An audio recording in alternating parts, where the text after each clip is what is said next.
The wind howled across Red Mesa as Eliza May Thornton stood at the cliff's edge, staring into the darkness below. Her empty cloth bag hung loose in her trembling hand, everything she owned. Gone. Behind her, the town glowed with warm lamplight, a place that had made it clear she didn't belong. 2 graves, no money, no future, 1 more step. That's all it would take. A dog barked in the distance, breaking the silence. Then hoofbeats. She turned to see a man on horseback watching her through the shadows, Sheriff Thomas Brennan, a widower she'd seen around town. He dismounted slowly. "How much for your life?" Her laugh was bitter. "I have nothing left to sell." He pulled out a single silver coin, holding it up in the moonlight. $1, that's my offer. Her breath caught. For what? A chance.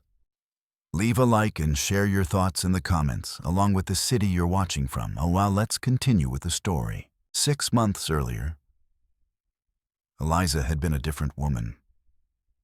She'd had a husband, David Thornton, a blacksmith with strong hands and a gentle smile. She'd had a daughter, Emma, 3 years old with bright blue eyes that reflected the Arizona sky. They'd lived in a small house on the edge of Red Mesa, nothing grand, but filled with laughter and the smell of fresh-baked bread Eliza sold to earn extra money. Life had been simple, hard, but good.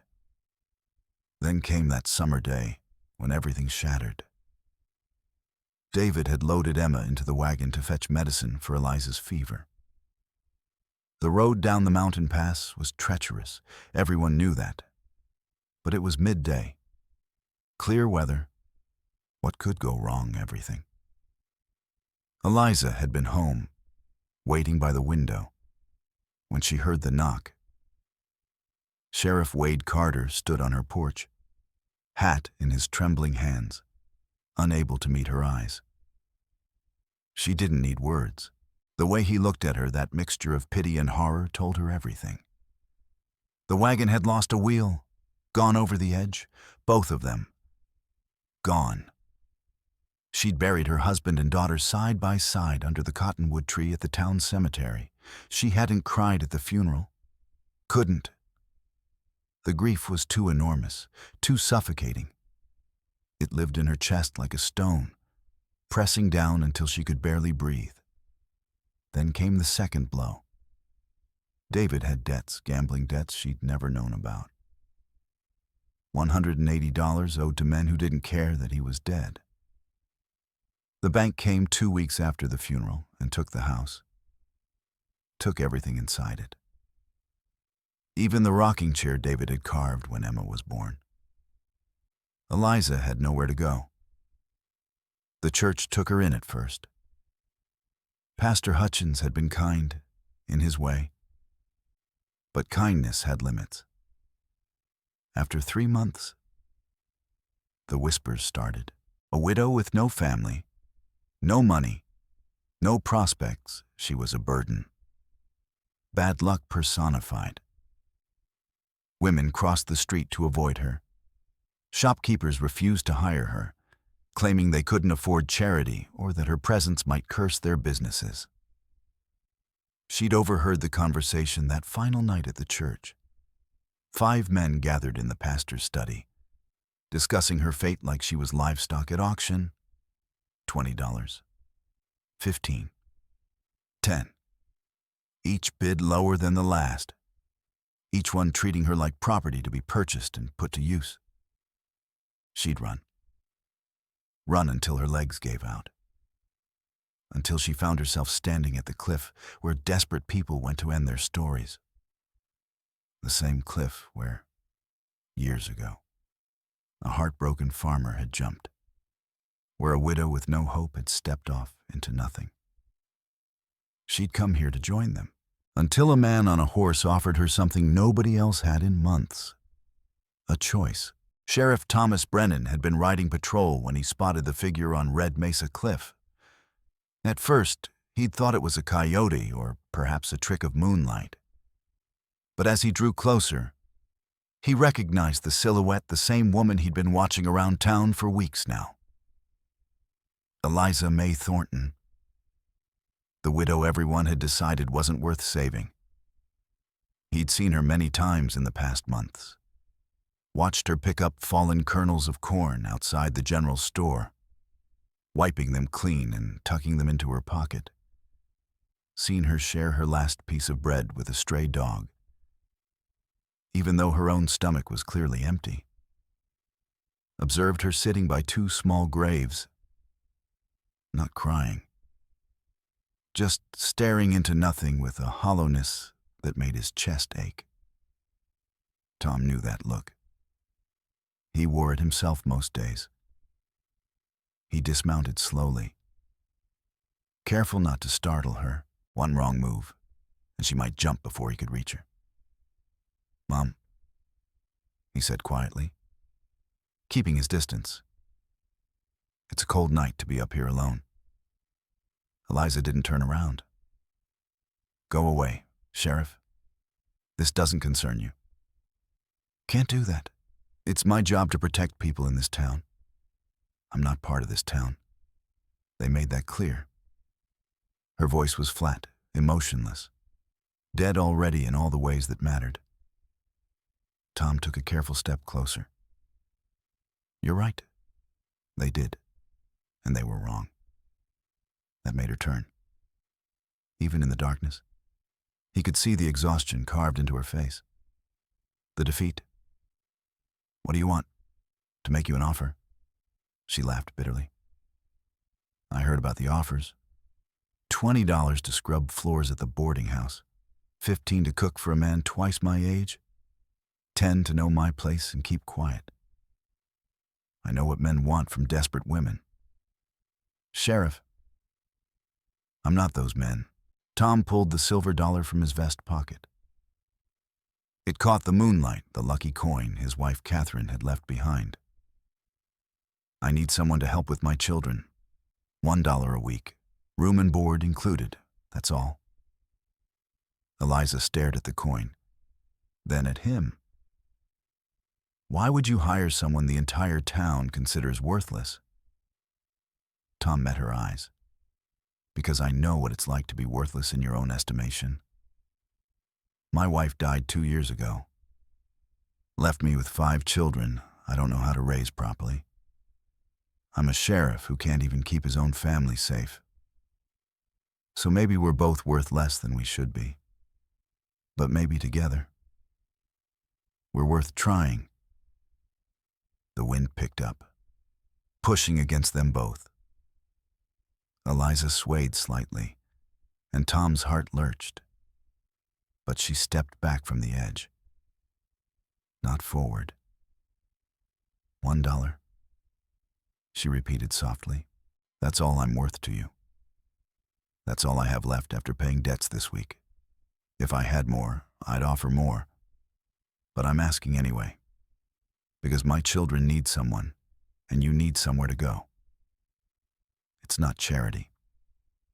It's survival. For both of us." Eliza looked down at the darkness below one last time. Then she nodded slowly. "I'll try. But don't expect miracles. I stopped expecting those 2 years ago. I'll settle for someone who shows up." They rode back to town in silence, the silver dollar pressed into Eliza's palm. By morning, the entire town knew. Harriet Mills, who ran the general store, had spotted them riding in together just after dawn. By breakfast, the gossip had spread like wildfire. By noon, it had transformed into something ugly. When Eliza walked into the general store to buy supplies for the Brennan household, conversation stopped. 3 women stood near the fabric display: Martha Aldridge, wife of the mine owner; Phyllis Hayes, married to a wealthy rancher; and Dorothy Stockton, the blacksmith's widow who'd remarried well.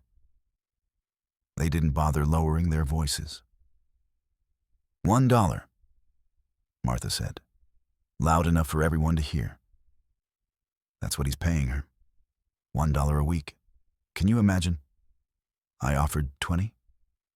Phyllis added with false sweetness. But I suppose some women prefer other arrangements. Dorothy tisked disapprovingly. Those poor children. First they lose their mother. Now they have to live with a woman like that. Eliza's hands shook as she placed her items on the counter.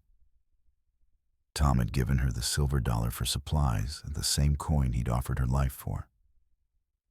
Mrs. Mills took it between 2 fingers, as if it were contaminated, and dropped it into the till without a word.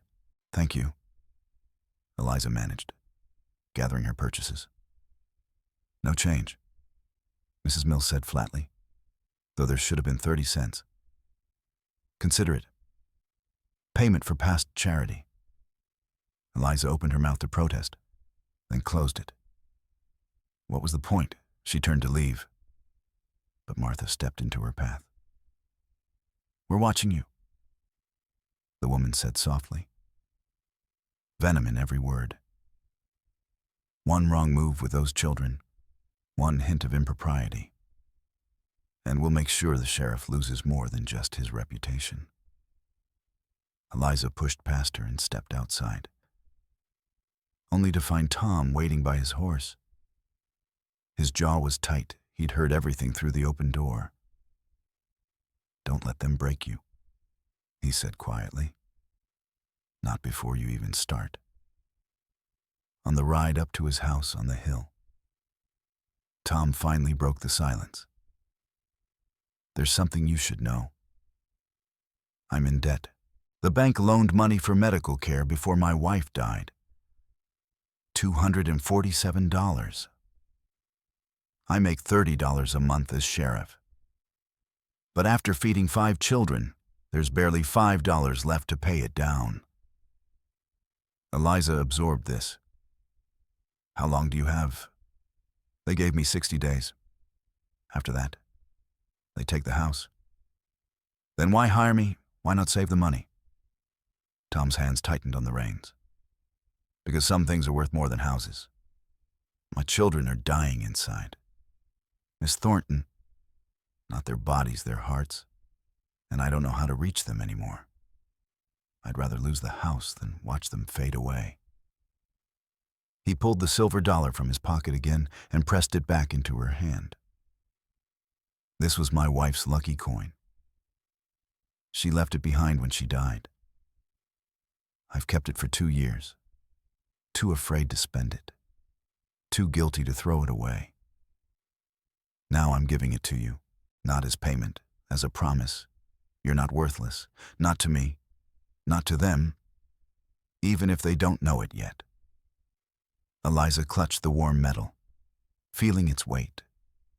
$1 silver dollar, the price of a life, the cost of hope. Maybe it would be enough. The Brennan house sat alone on a hill overlooking Red Mesa. A 2-story structure that had once been proud, but now sagged with neglect. Several windows were broken, patched with old cloth that flapped in the wind. The roof showed signs of leaking, with dark stains spreading across the wooden shingles. Weeds grew knee-high in what might have once been a garden. The barn leaned slightly to one side, its door hanging crooked on rusty hinges. Inside was worse. Dust coated every surface. Dishes piled in the kitchen sink, some with food dried so hard it had become part of the plate. Clothes lay scattered across floors. The smell of mildew and unwashed bodies hung in the air. This wasn't just a house without a woman's touch. It was a house where hope had died, and no one had bothered to bury it. 5 pairs of eyes watched Eliza from different corners of the room. Samuel stood at the top of the stairs, one hand gripping the railing so tightly his knuckles had gone white. At 14, he was nearly as tall as his father, all sharp angles and barely contained fury. His jaw was clenched, and he looked at Eliza the way a wolf looks at an intruder in its territory. Rebecca occupied the kitchen doorway, wearing a stained apron that was too large for her 11-year-old frame. Her hair had been pulled back into a messy bun, and her face held no expression at all. She'd learned to shut down her emotions, to feel nothing so nothing could hurt her. She glanced at Eliza once, then deliberately turned her back. Daniel, 9 years old and restless with unspent energy, darted across the room and knocked over a pitcher of water. It shattered on the floor, water spreading across the wooden planks. He stopped and stared at Eliza, waiting. When she didn't yell, didn't even flinch.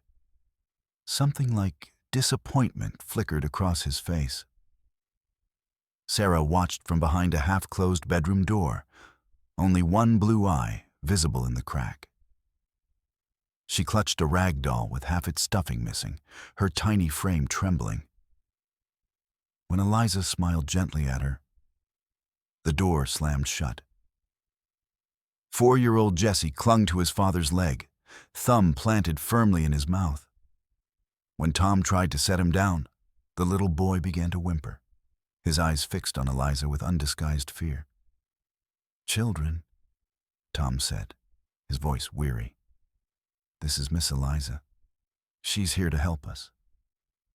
"We don't need help." Samuel's voice cut through the room like a blade. Tom's jaw tightened. "Samuel, we don't need help from strangers."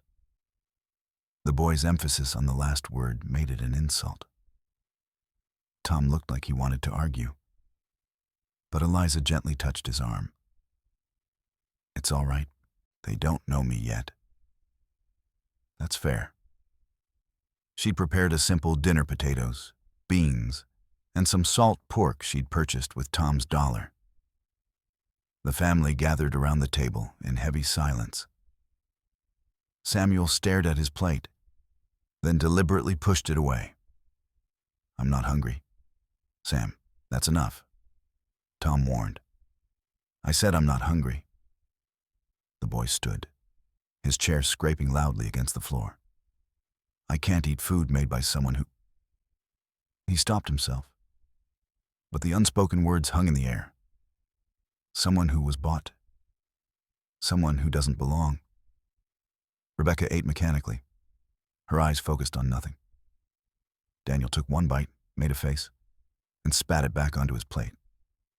"Too salty," he announced, though Eliza knew she'd barely salted it at all. Sarah wouldn't touch her food. She just stared at her mother's empty chair. Jesse began to cry, reaching for his father. Tom sighed and lifted the little boy into his lap, trying to coax him to eat while managing his own dinner. Eliza sat in the chair that must have been Catherine's and felt like an imposter wearing a dead woman's shoes. After dinner, Samuel stormed upstairs. The sound of his door slamming echoed through the house. Tom started to go after him, but Eliza shook her head. "Give him time." "Time is something we're running out of," Tom muttered. But he let his son be. Night fell over the Brennan house like a shroud. Eliza lay in the small room that had been converted for her formerly a storage space, judging by the shelves still attached to the walls. Through the thin walls, she could hear everything. Sarah's sobs started around midnight, heartbroken cries for her mother that pierced the darkness. Eliza wanted to go to her, to offer comfort, but instinct told her the child would reject it. She could only lie there, listening, each sob feeling like a knife to her own heart. It reminded her too much of Emma's cries during thunderstorms, how she would climb into bed with her parents and nestle between them until the fear passed. But Emma was gone, and Sarah had every right to reject a stranger's comfort. Then came the argument. Tom and Samuel. voices rising and falling in anger through the wall. You brought a stranger into Mama's house. Your mama is gone. Sam, we need help. She's not our mother. She'll never be our mother. Something crashed, glass breaking, or perhaps wood splintering. More shouting, too muffled to make out clearly. Then footsteps, heavy and angry, pacing back and forth. Eliza pulled the thin blanket over her head and tried not to cry. The next 2 weeks were a special kind of hell. Samuel left muddy boots in the middle of the floor Eliza had just scrubbed. When she cleaned them again, he walked through with wet feet, leaving new prints. Rebecca cooked separate meals for her siblings, pointedly excluding Eliza from the kitchen whenever possible. Daniel accidentally knocked over water buckets, spilled flour, and tracked dirt through every room Eliza tried to clean.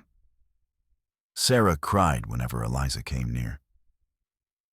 Jesse refused to eat anything Eliza prepared, though he'd eat the same food if Tom or Rebecca served it. But Eliza kept trying. She woke at dawn and made breakfast. She cleaned the same floors multiple times a day. She mended torn clothing and left it folded on the children's beds. She planted seeds in the garden, hoping something might grow. She never complained, never raised her voice, never quit. Then came the shirt. She'd found Samuel's favorite shirt, a blue cotton work shirt torn at the elbow. She'd spent an entire evening mending it carefully, making tiny, neat stitches that would hold. She'd left it on his bed, folded and clean. The next morning, she found it in the mud outside, deliberately trampled. Samuel stood nearby, arms crossed, making sure she saw him. "Don't touch my things," he said coldly. "You're not my mother. You're the woman my father bought for $1. Eliza's hands shook as she picked up the muddy shirt. She could feel the boy's eyes on her, waiting for her to break, to yell, to leave. Instead, she took the shirt inside, washed it again, mended it a second time. Her fingers trembled as she worked, and tears she'd been holding back for weeks finally spilled onto the fabric. $1? Is that all I'm worth? All I'll ever be worth? She hung the shirt on Samuel's door and returned to her room. Sitting on the bed, she pulled out the silver dollar Tom had given her and held it tight. The metal was warm from being in her pocket all day. She traced the edges with her thumb, wondering if she'd made a terrible mistake coming here. Through the window. She didn't see Tom standing in the yard, watching her shadow move behind the curtain. He'd witnessed the entire exchange with Samuel. Part of him wanted to storm inside and discipline his son. But another part that had seen Eliza wash that shirt twice without complaint. Without anger, knew she was stronger than either of them had imagined. She wasn't going to quit. Not yet. And somehow, that made him feel the first flicker of hope he'd felt in 2 years. Week 3 began the same way that week 2 had ended, with resistance. But Eliza changed her approach. She stopped trying to win the children over with words. Instead, she let her actions speak. She woke before dawn, while the house still slept. In the gray light before sunrise, she worked on the broken things no one else had time to fix. She found boards in the barn and patched the holes in the kitchen wall where wind whistled through. She scraped rust from the stove and got it working properly for the first time in months. She climbed onto the roof hands, shaking, terrified of falling, and patched the worst of the leaks with tar and old shingles she found behind the barn. No one asked her to do these things. No one thanked her. But slowly, the house began to feel less like a tomb and more like a home. She discovered an old journal in the kitchen, tucked behind the flour bin. Catherine's recipes, written in careful script. Eliza studied them like sacred texts, trying to recreate the tastes these children remembered. Her first attempts were failures bred too dense, stew too bland. But she kept trying, adjusting, learning. She made the same potato dish 5 times before getting it right. And when she finally did, she noticed Rebecca take a second helping without saying a word. The breakthrough with Sarah came unexpectedly. On the 18th night, Eliza heard the familiar sound of crying from Sarah's room. Instead of going inside, she sat down in the hallway outside the door and began to sing. It was a lullaby she'd sung to Emma, soft and gentle, about stars watching over sleeping children.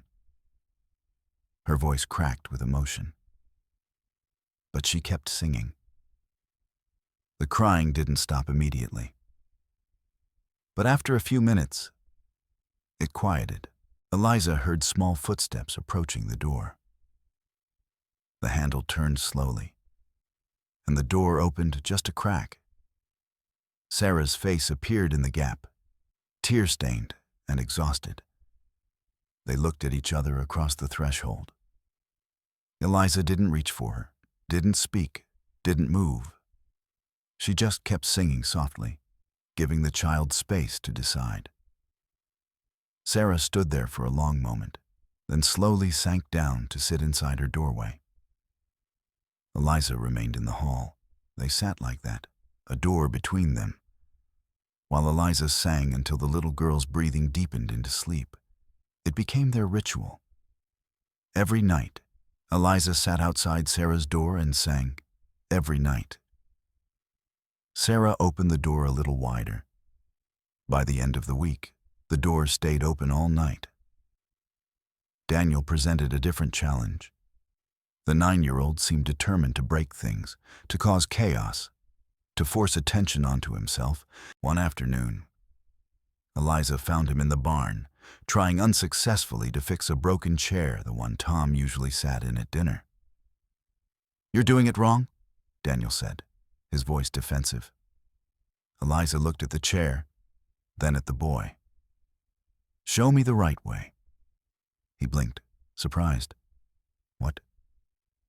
"I don't know much about carpentry. If you know the right way, teach me." Suspicion flickered across his face. "Why should I?" "Because your father needs a chair, and neither of us can fix it alone. But maybe together we can." Daniel hesitated, then picked up a hammer. "You have to support this side while I nail it. And don't let go, or it'll split." They worked in silence, Eliza following his instructions. The boy knew more than she'd expected. He'd been watching his father and the town carpenter for years. When the chair was finally stable, Daniel stepped back and examined their work. "It's not perfect," he muttered. "No," Eliza agreed. "But it'll hold. That's what matters." Daniel glanced at her, something uncertain in his expression. Then he ran off, back to whatever 9-year-old boys did with their afternoons. But the next morning, Eliza found him waiting in the barn, asking if she wanted help fixing the chicken coop fence. Rebecca was the hardest to reach. At 11, she'd taken on the role of mother to her siblings, and she wasn't ready to give it up. Eliza understood. The girl needed to feel useful, needed to believe she was keeping her mother's memory alive by caring for her brothers and sister. But Eliza noticed things. She saw how early Rebecca woke, how late she stayed up. She saw the exhaustion in the girl's eyes, the way her hands shook sometimes when she thought no one was looking.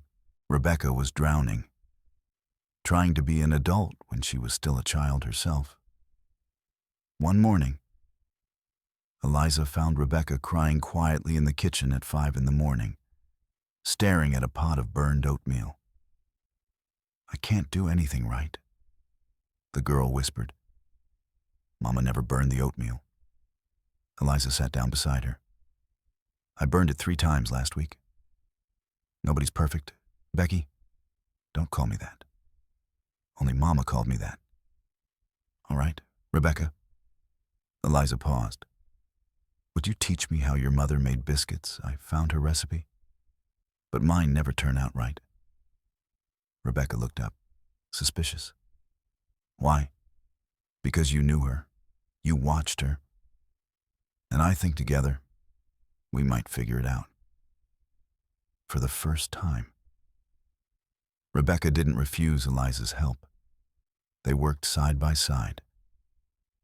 Rebecca's small hands showing Eliza how Catherine had folded the dough, how much butter to use, when to stop kneading. The biscuits that morning were the best Eliza had made since arriving. At breakfast, Samuel took one and ate it without comment. But Eliza saw him close his eyes briefly, as if savoring a memory. Little Jessie remained wary. But children are unpredictable. One afternoon, he was playing in the yard when he tripped over a root and scraped his knee badly. He started crying, calling for his father. But Tom was in town on sheriff business. Eliza rushed out and scooped him up without thinking. Jessie started to push her away, but the pain was too much. Instead, he buried his face in her shoulder and sobbed while she carried him inside, cleaned the wound, and bandaged it carefully. His crying eventually slowed. Eliza began humming not the lullaby she sang to Sarah, but something softer, more rhythmic. Jessie's breathing matched the rhythm, and his small fists unclenched from her dress. Within minutes, he was asleep in her arms, his tear-stained face peaceful. When Tom came home and found them like that, Eliza in the rocking chair, Jessie asleep on her lap, something shifted in his expression. Samuel saw it too. He'd been watching from the stairs, had seen his little brother finally accept comfort from this woman who'd invaded their lives. The anger that had sustained him for weeks began to crack. That night, alone in her room, Eliza wrote in the small journal she'd started keeping. The words poured out, all the doubts and fears she couldn't voice during the day. Do they see me when they look at me? Or just a replacement for what they lost every time Sarah cries? I hear Emma. Every time I cook dinner, I remember feeding my daughter. Am I trying to save these children? Or am I trying to bring mine back? God, forgive me. I don't know anymore. But I can't stop, won't stop. Because if I stop, if I leave, I'll have nothing left to keep me from that cliff. A soft knock interrupted her writing. Tom stood in the doorway, looking uncomfortable. I wanted to thank you, he said quietly, for not giving up on them, on us. Eliza closed her journal. I'm not doing this for thanks, Sheriff. I'm doing it because I have nowhere else to go, and maybe because they need me as much as I need them. Still, Tom said, what you're doing, it's more than anyone should expect for $1 a week. Then maybe I'm not doing it for the dollar. Eliza managed a tired smile. Maybe I'm doing it because for the first time in 7 months, I have a reason to wake up in the morning. Tom nodded slowly, understanding in his eyes. My wife used to say that family isn't just blood. It's who you choose to show up for, day after day, even when it's hard. She sounds like she was wise. She was, and broken, and neither one canceled out the other. He paused at the door. Good night, Miss Eliza. Thank you for showing up. After he left, Eliza picked up the silver dollar she kept on her nightstand In 3 weeks, it had become more than currency. It had become a promise, a reminder that even when she felt worthless, someone had seen worth in her. She closed her fist around it and whispered into the darkness, "Please let me be enough." Outside her window, Samuel stood in his room, holding the blue shirt she'd mended twice. He brought it to his face, and for the first time since his mother died, he let himself cry. Week 5 began like any other. Jesse played outside in the heat, his laughter carrying through the open windows. By noon, he'd stopped playing. By mid-afternoon, he refused his lunch. When evening came, his forehead burned under Eliza's palm. "It's probably just the heat," she told Tom, trying to sound confident. "Children get fevers all the time." But by 10 o'clock that night, Jesse's temperature had climbed dangerously high. He thrashed in his bed, calling for his mother in fevered dreams. Tom rode out to fetch the doctor, but the man was attending a difficult birth in the next town over. He wouldn't be back until morning.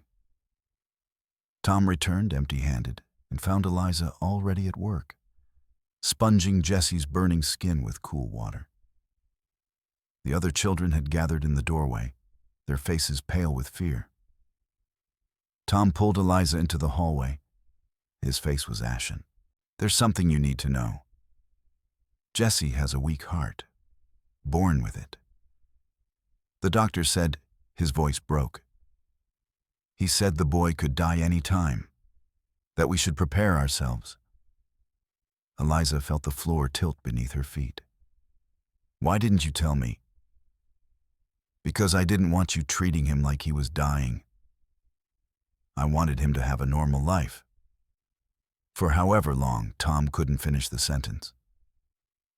Eliza gripped his arm. "He's not going to die. Not while I'm here."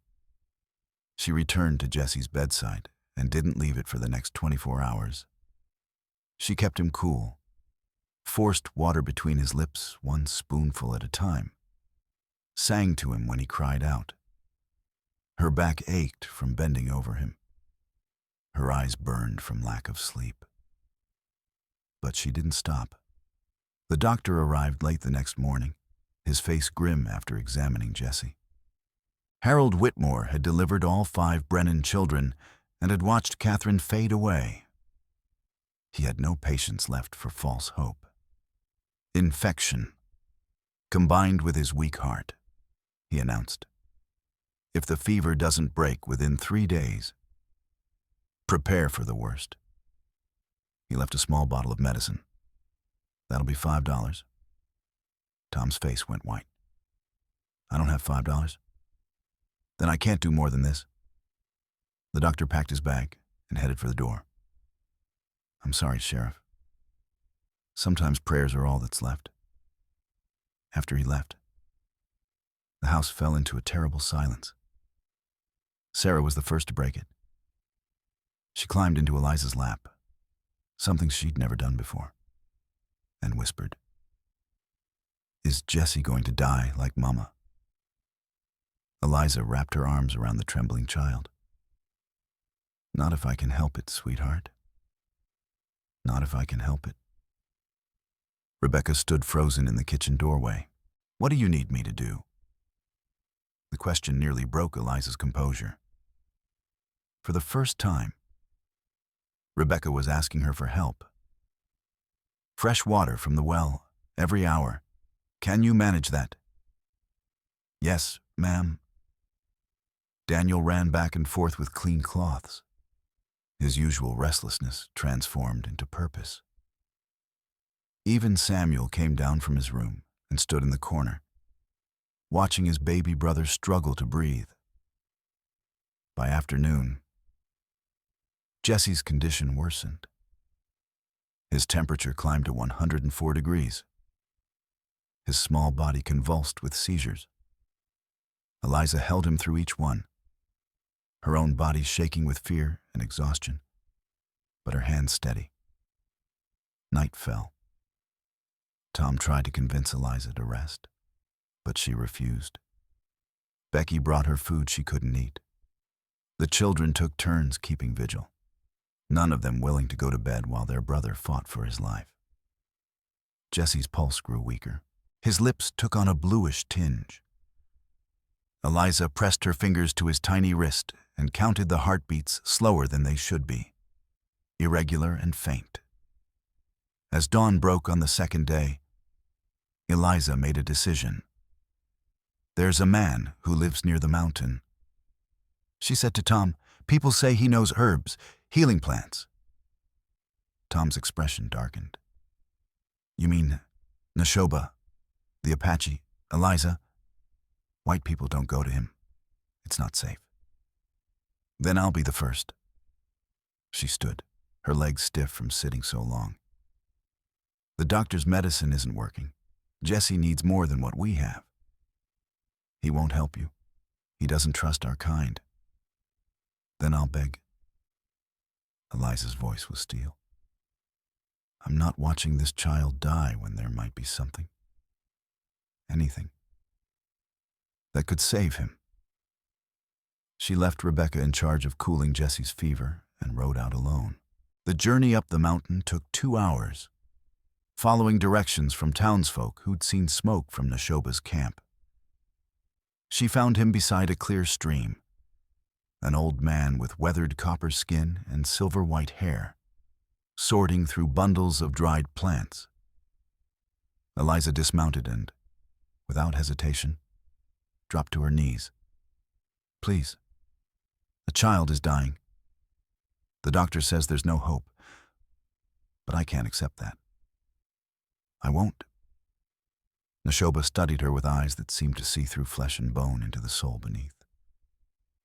When he spoke, his voice was rough with age, but his words were clear. "I know that child. His mother was my daughter." Eliza's head snapped up. "What?" "Catherine. I found her when she was a baby, after a wagon attack killed her parents, raised her as my own. She grew up with white families, but visited me often." His weathered face softened with grief. "After she died, I stayed away. The family did not want an old Apache's comfort." Tears streamed down Eliza's face. "Then help him. Help your grandson." Neshoba gathered herbs, feverfew, willow bark, and others Eliza didn't recognize. He placed them in a leather pouch. "Boil these in water.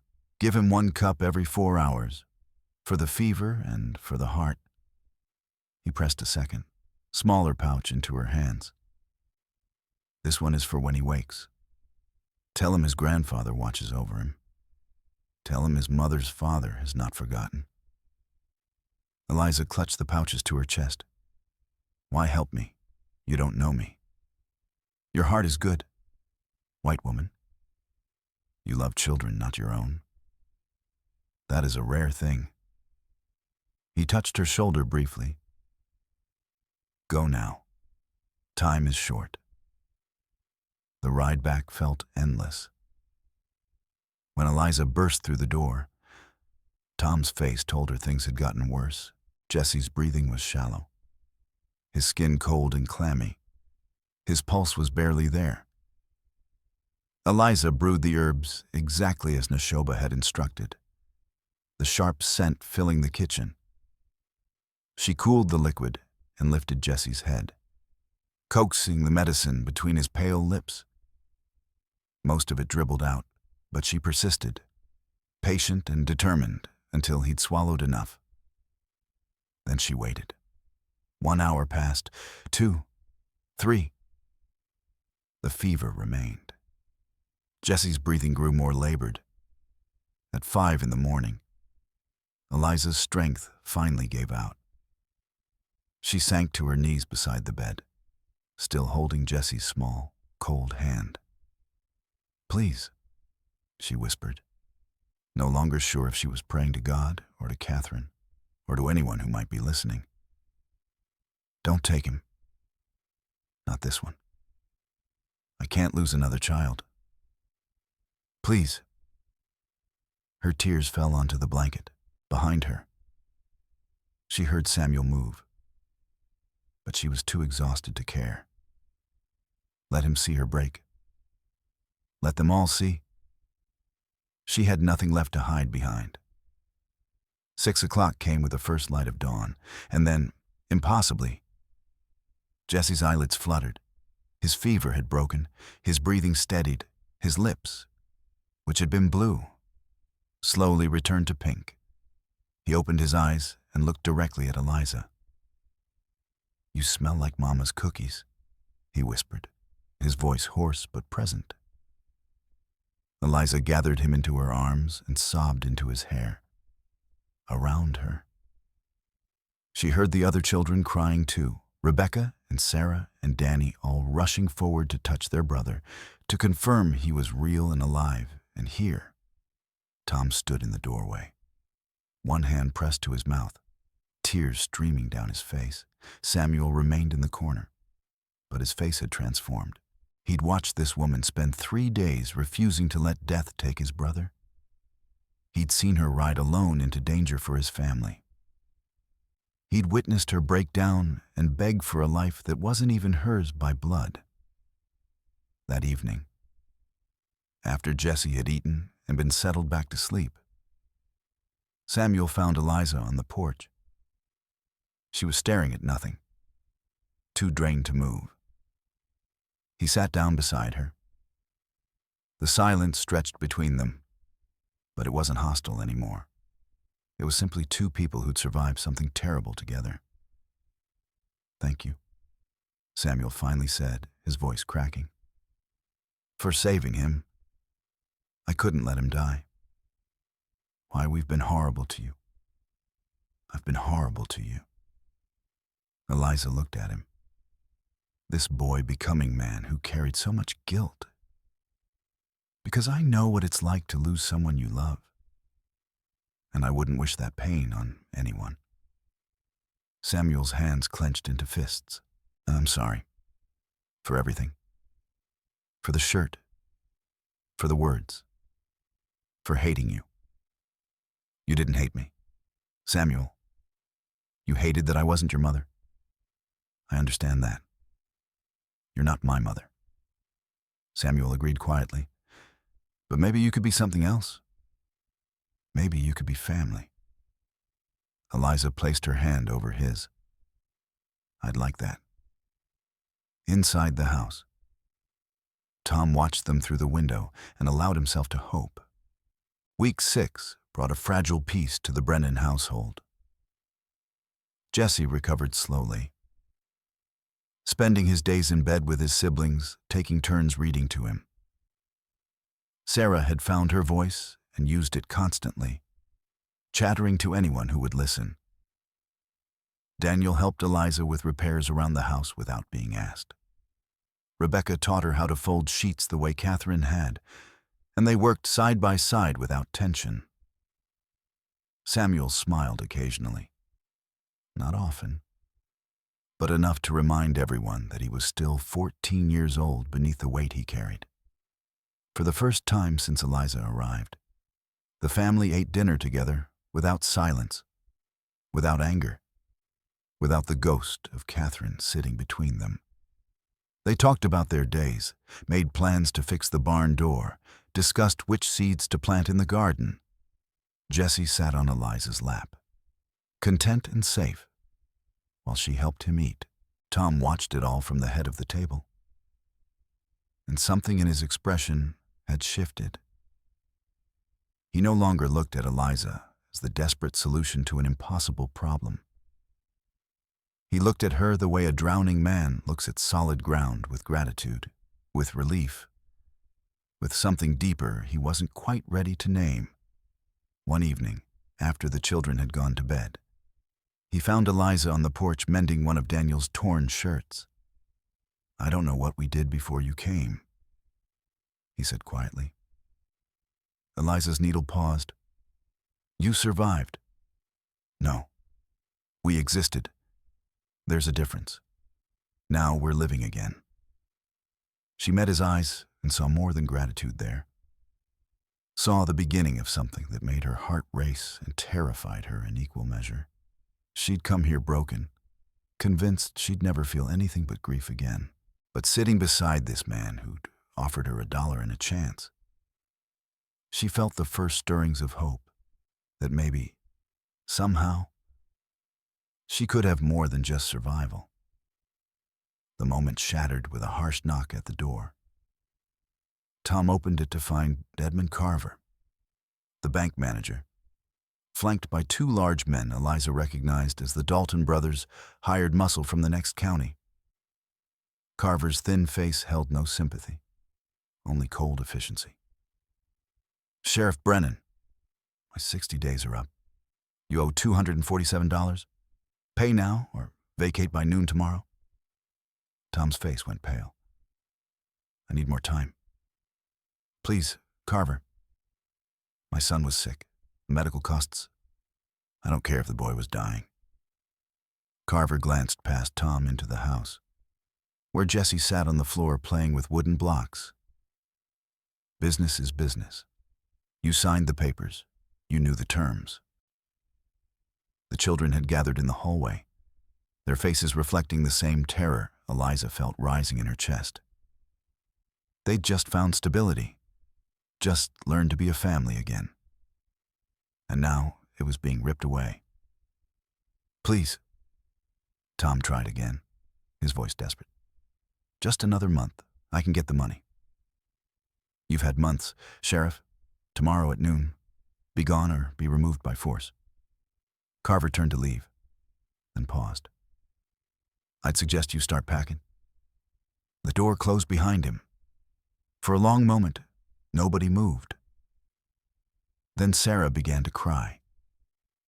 Jesse ran to Tom, wrapping his small arms around his father's leg, Daniel's hands clenched into fists.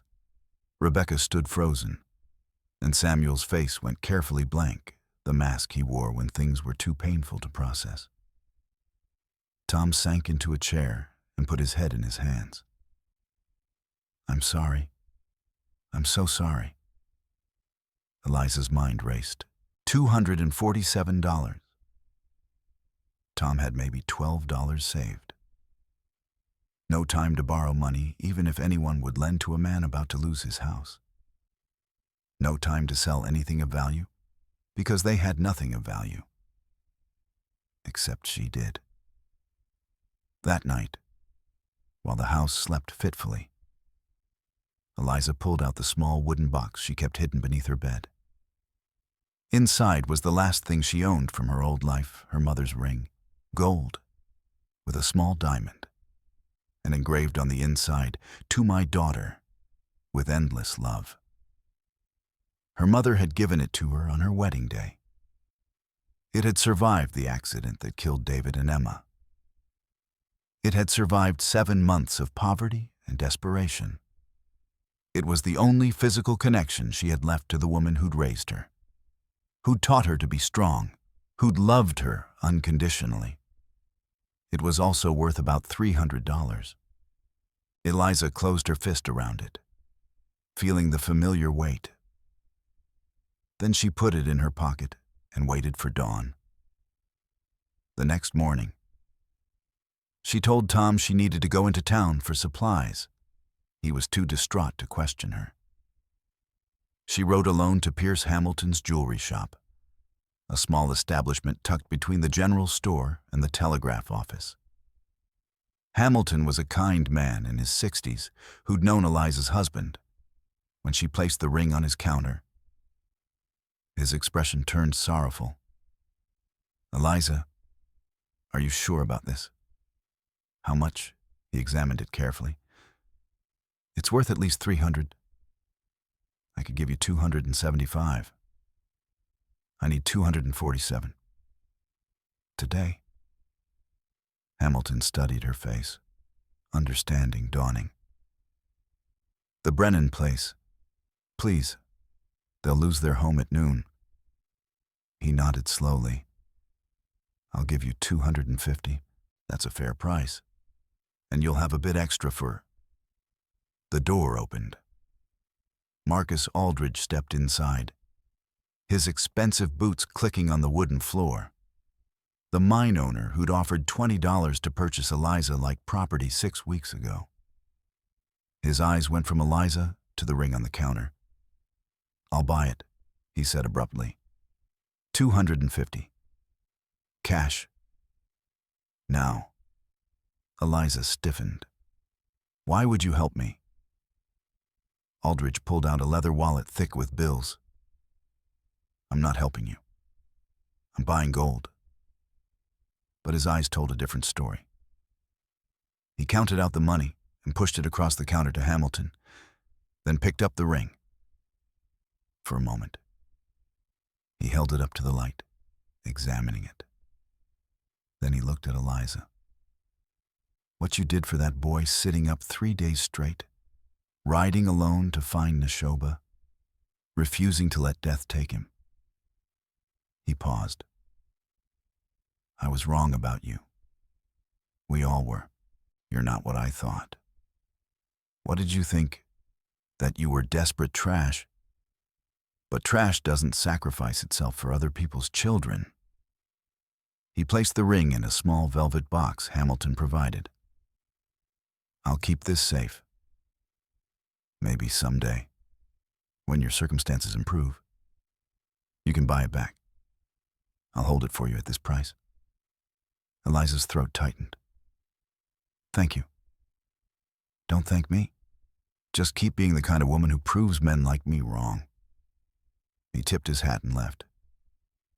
Eliza clutched the money in both hands, staring at the empty counter where her mother's ring had been, the last piece of her past. Gone. She whispered to the absent ring, "Goodbye, Mama. I hope you understand." She rode back to the house, the money heavy in her pocket.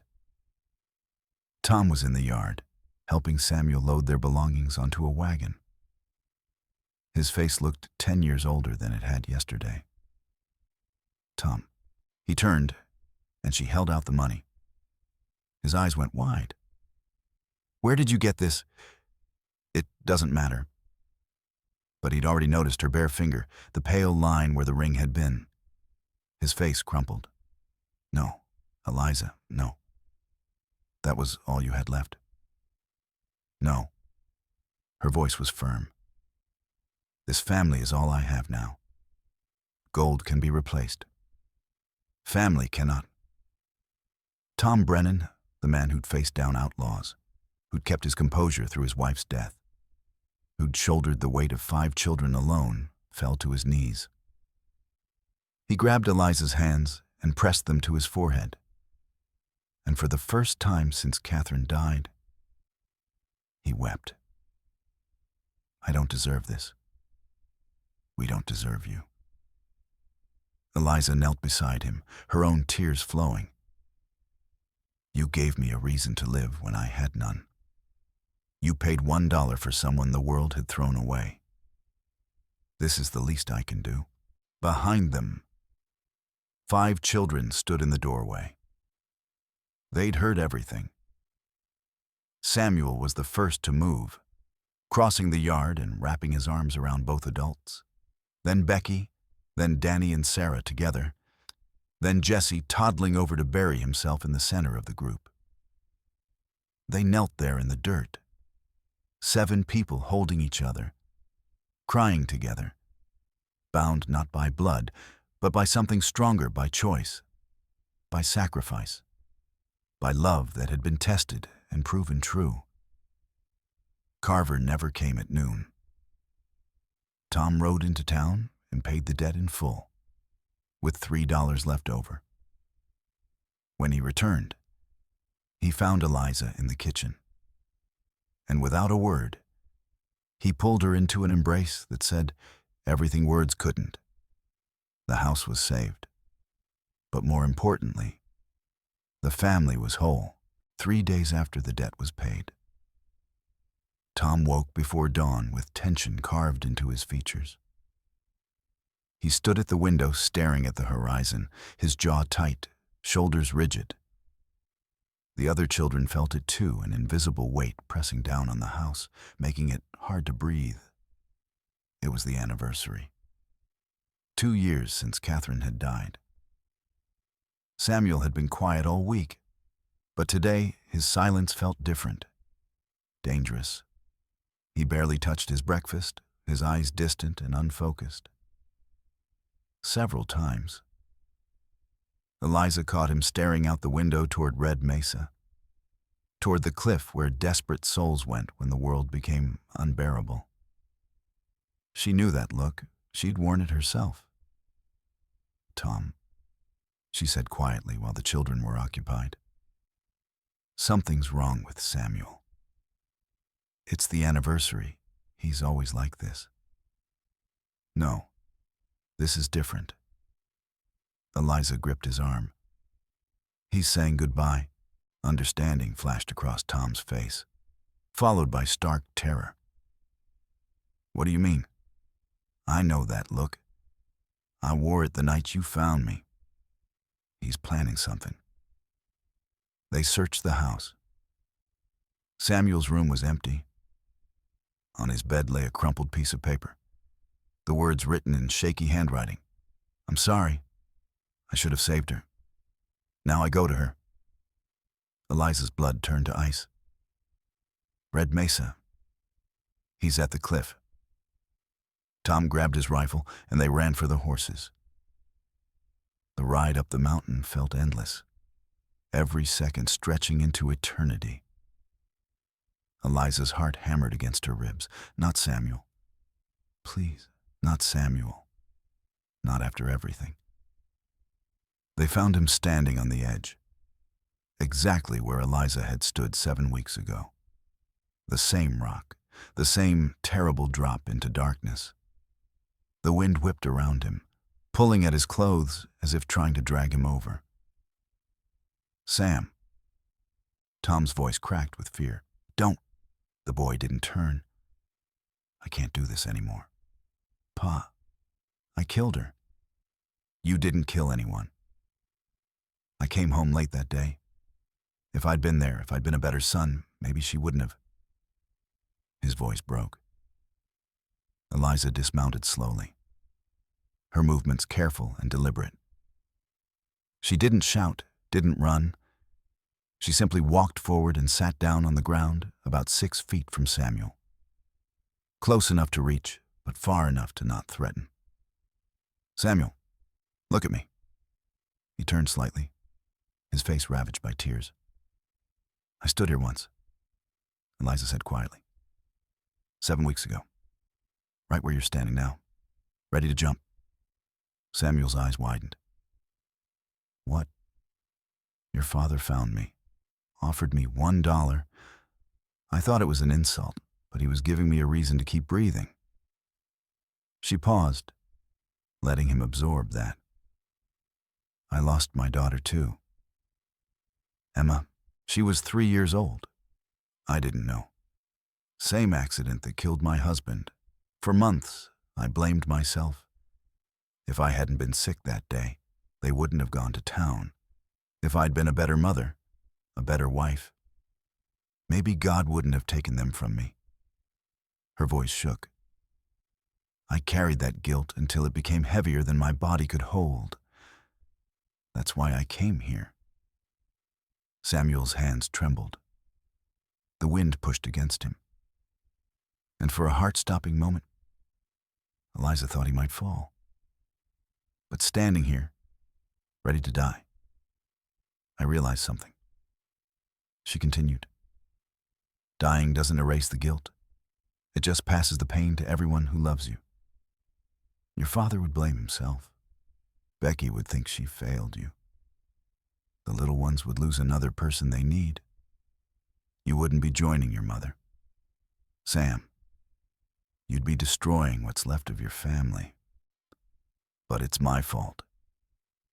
Samuel choked out. "I should have been there. I should have seen." Eliza reached into her pocket and pulled out a small leather journal. "I found this in the attic. Your mother's diary." Tom gasped. He'd looked for Catherine's journals after she died, but never found them. She hid it, Eliza explained. I think she didn't want anyone to read it while she was alive. But Sam. She opened to a marked page. She wrote this a week before she died. Let me read it to you. Her voice trembled as she read aloud. Samuel came home late today. Got detention for fighting because he was defending Daniel from older boys. I'm so proud of him. He's becoming a good man. Protective and brave. But I can't tell him. I can't tell any of them how I feel anymore. The darkness is too strong. I'm failing them all, not because they're not enough, but because I'm not enough. I'm the broken piece. If I'm gone, maybe they'll be better without their broken mother. Samuel's knees buckled. He sank to the ground, his whole body shaking with sobs. She didn't blame me. Eliza crawled forward and wrapped her arms around him. She never did. She blamed herself, just like you're doing now. But that guilt killed her. Sam, don't let it kill you too. Tom rushed forward and grabbed his son, pulling him back from the edge. They collapsed together on solid ground, Tom clutching Samuel like he might disappear. Son, there's more, Tom said through his tears. Something I should have told you before. He pulled a yellowed letter from his vest, carried close to his heart for 2 years. Your mother left me this. I've read it 1,000 times. His voice broke as he read, Tom, I'm sorry for what I'm about to do. It's not your fault or the children's fault. My mind is broken in ways I can't fix. But please don't let my death break them too. If you find someone who can love our children the way I can't anymore, let her in. Don't let guilt destroy what's left of our family. Let them be happy. That's all I wanted and couldn't give them. Please, Tom, let them live. Samuel stared at his father. She knew.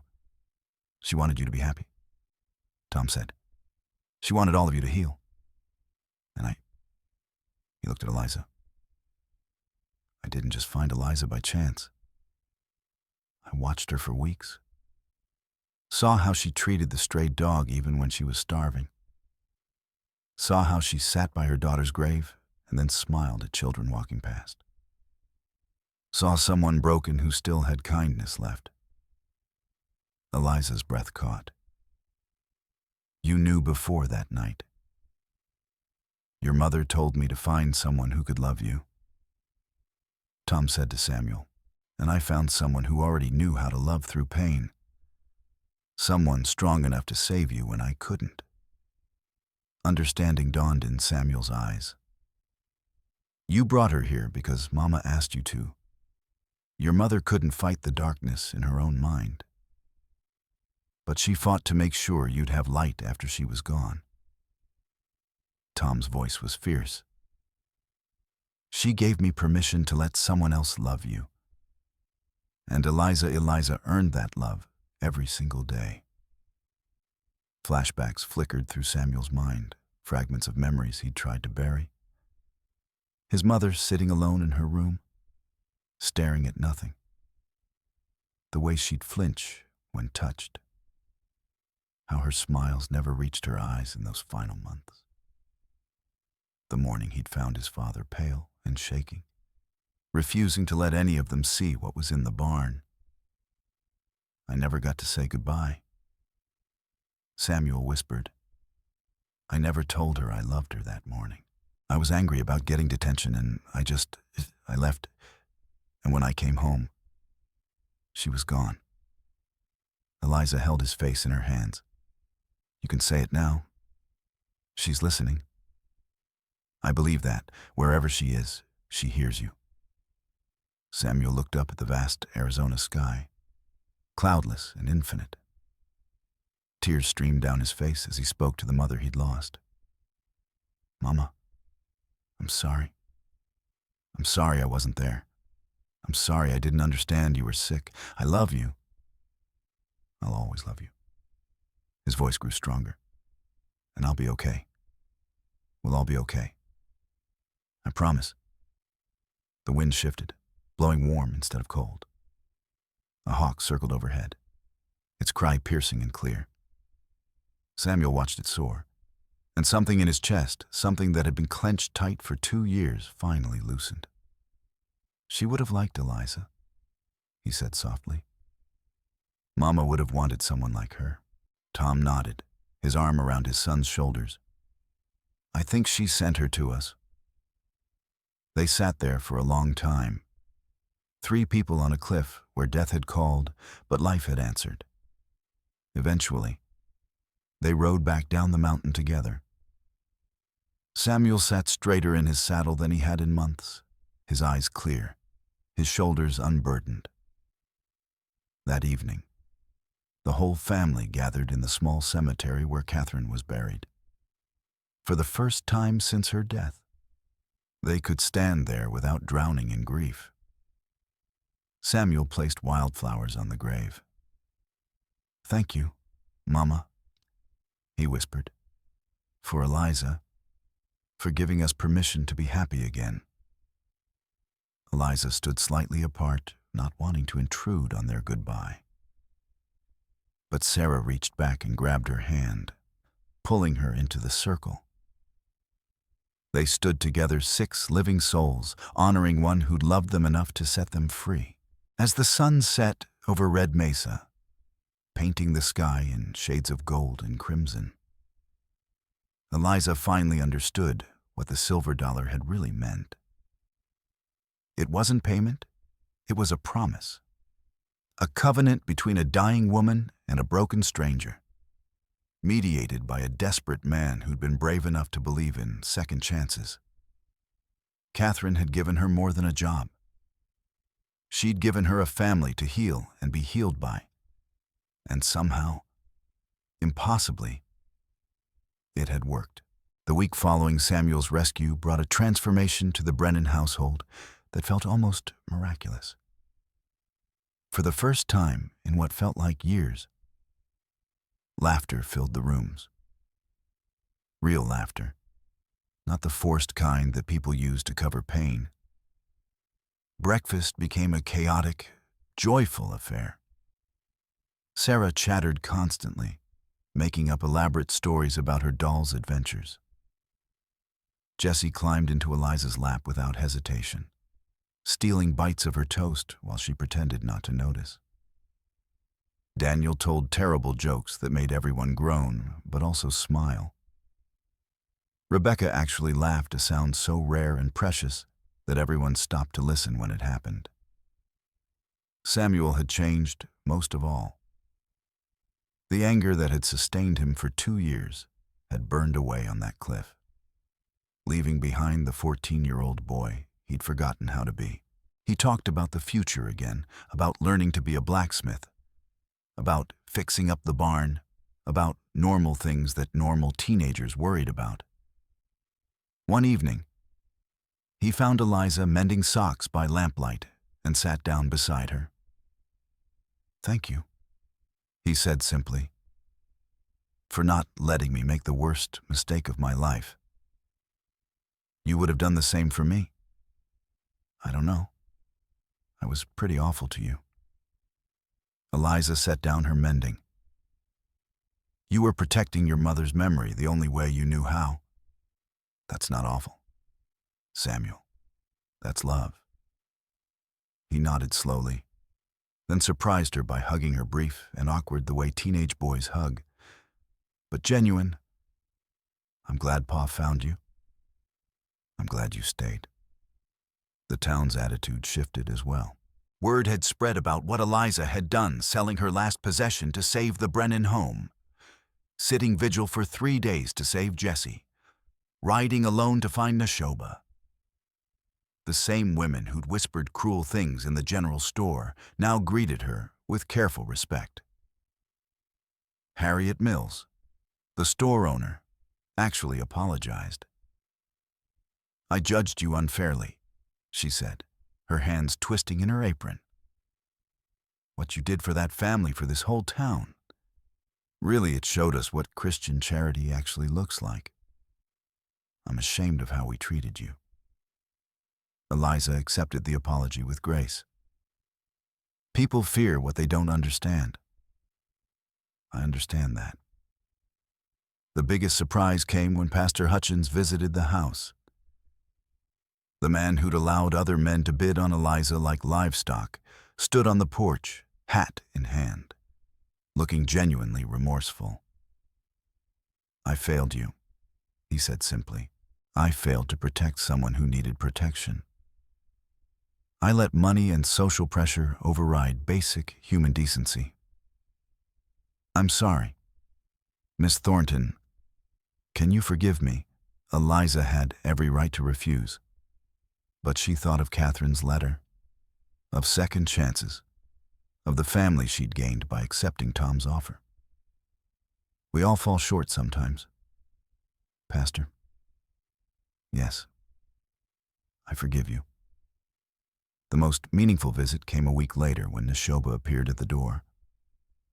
It was the first time the old Apache had come down from his mountain home in 2 years. Jesse squealed with delight and ran straight to him, wrapping small arms around the old man's legs. "Grandfather," Jesse cried, using the name Eliza had taught him. Neshoba's weathered face cracked into a rare smile. He knelt slowly, his joints creaking with age, and embraced his grandson. "Little one, you are strong now." He'd brought gifts, simple things carved from wood. A horse for Jesse, a bird for Sarah, practical items for the older children. But his eyes were damp as he looked at them all, seeing Catherine's legacy living on in their faces. Tom invited him to stay for dinner. For the first time in years, Neshoba sat at a family table with his grandchildren. They asked him questions about plants and animals and stories from long ago. He answered in his careful English. And occasionally, one of the children would touch his hand or lean against him, unconsciously seeking connection with this piece of their mother they'd never known existed. Before he left, Neshoba took Eliza aside. "You have done what my daughter could not. You have given them back their smiles. For this, you have my gratitude and my blessing." "Your blessing for what?" The old man's eyes twinkled with knowing humor. "For what comes next? The sheriff looks at you the way a man looks at his future. Do not fear it." One evening, after the children had gone to bed, Tom found Eliza on the porch watching the stars. He sat down beside her, close enough that their shoulders touched. "Eliza, I need to ask you something." "All right." "Why did you stay? After all the pain, all the cruelty from my children, from this town, why didn't you leave?" Eliza considered the question carefully. "Because for the first time in 8 months, I felt needed. Not as a burden, but as someone who could make a difference. And that feeling it was worth fighting for." Tom reached into his pocket and pulled out a simple silver ring. He'd made it himself in the town forge, worked on it during his lunch breaks for a week. It wasn't fancy, but every curve had been shaped with care. He slid off his chair and knelt on one knee. "I can't give you gold. You already gave all yours for us. I can't promise riches. I'm just a sheriff with 5 children and a house that's always one disaster away from falling apart. But I can promise you'll never feel worthless again. Will you marry me, not for the children, though they need you? Not out of obligation, though I owe you more than I can ever repay, but because I love you." Because somewhere between that cliff and now, I fell completely in love with you. Eliza's hands flew to her mouth, tears spilling down her cheeks. Tom, when you found me that night, I wasn't worth anything, not even to myself. You were wrong. You're worth everything. I thought I'd never feel anything but grief again. But you, this family, you gave me a reason to wake up, to hope, to love again. She slid from her chair to kneel facing him. Yes. 1,000 times yes. Tom slipped the ring onto her finger, and they kissed for the second time, longer than the first. Sweeter. Full of promises about the future instead of just desperate gratitude for the present. A giggle from the window made them look up. 5 faces were pressed against the glass, backlit by the lamp inside. They'd been watching the whole time. Tom and Eliza laughed and waved them out. The children tumbled onto the porch, everyone talking at once. Does this mean Eliza's staying forever? Jessie asked. Forever, Tom confirmed. Does this mean we can call her Ma? Sarah wanted to know. Eliza knelt down to Sarah's level. You can call me whatever feels right to you, sweetheart. I'm not trying to replace your mother, but I'm here, and I love you, and I'm not going anywhere. Samuel stepped forward.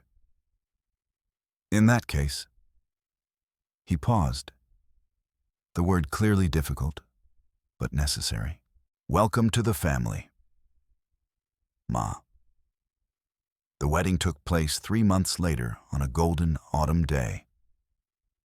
It was a simple affair in the house's backyard, with the whole town invited. Even those who'd been cruel came, drawn by curiosity and perhaps by genuine remorse. Neshoba attended, standing with the family, his presence a bridge between past and present. Pastor Hutchins officiated, his words about redemption and second chances carrying extra weight given his own journey. Eliza wore a simple cream dress that Rebecca had helped her make. Samuel walked her down the makeshift aisle, his arm steady and proud. At the altar, Tom waited with Jessie holding his hand, and the other children arranged around them. When the pastor asked who gave this woman, Samuel spoke clearly. We all do, all of us. Tom's vows were simple. I promise to honor you as my equal, my partner, and my love, not as a replacement for what I lost, but as the miracle I found. Eliza's voice shook but held strong. I promise to love these children as my own, to build a family not of blood, but of choice, to show up every day, even when it's hard, because you all showed me that showing up matters. They exchanged rings, Tom's silver band for Eliza's finger, and a matching one she'd bought for him with money saved from her $1-a-week wages. The kiss was sweet and tender, and when they turned to face everyone, they did so as a complete family unit, 7 people who'd all been broken in different ways, but had found wholeness together. That evening, after the celebration ended and the children were finally asleep, Eliza made one last journey. She rode alone to the cemetery where Emma and David rested under the cottonwood tree. She knelt between the 2 small graves and placed fresh wildflowers on each.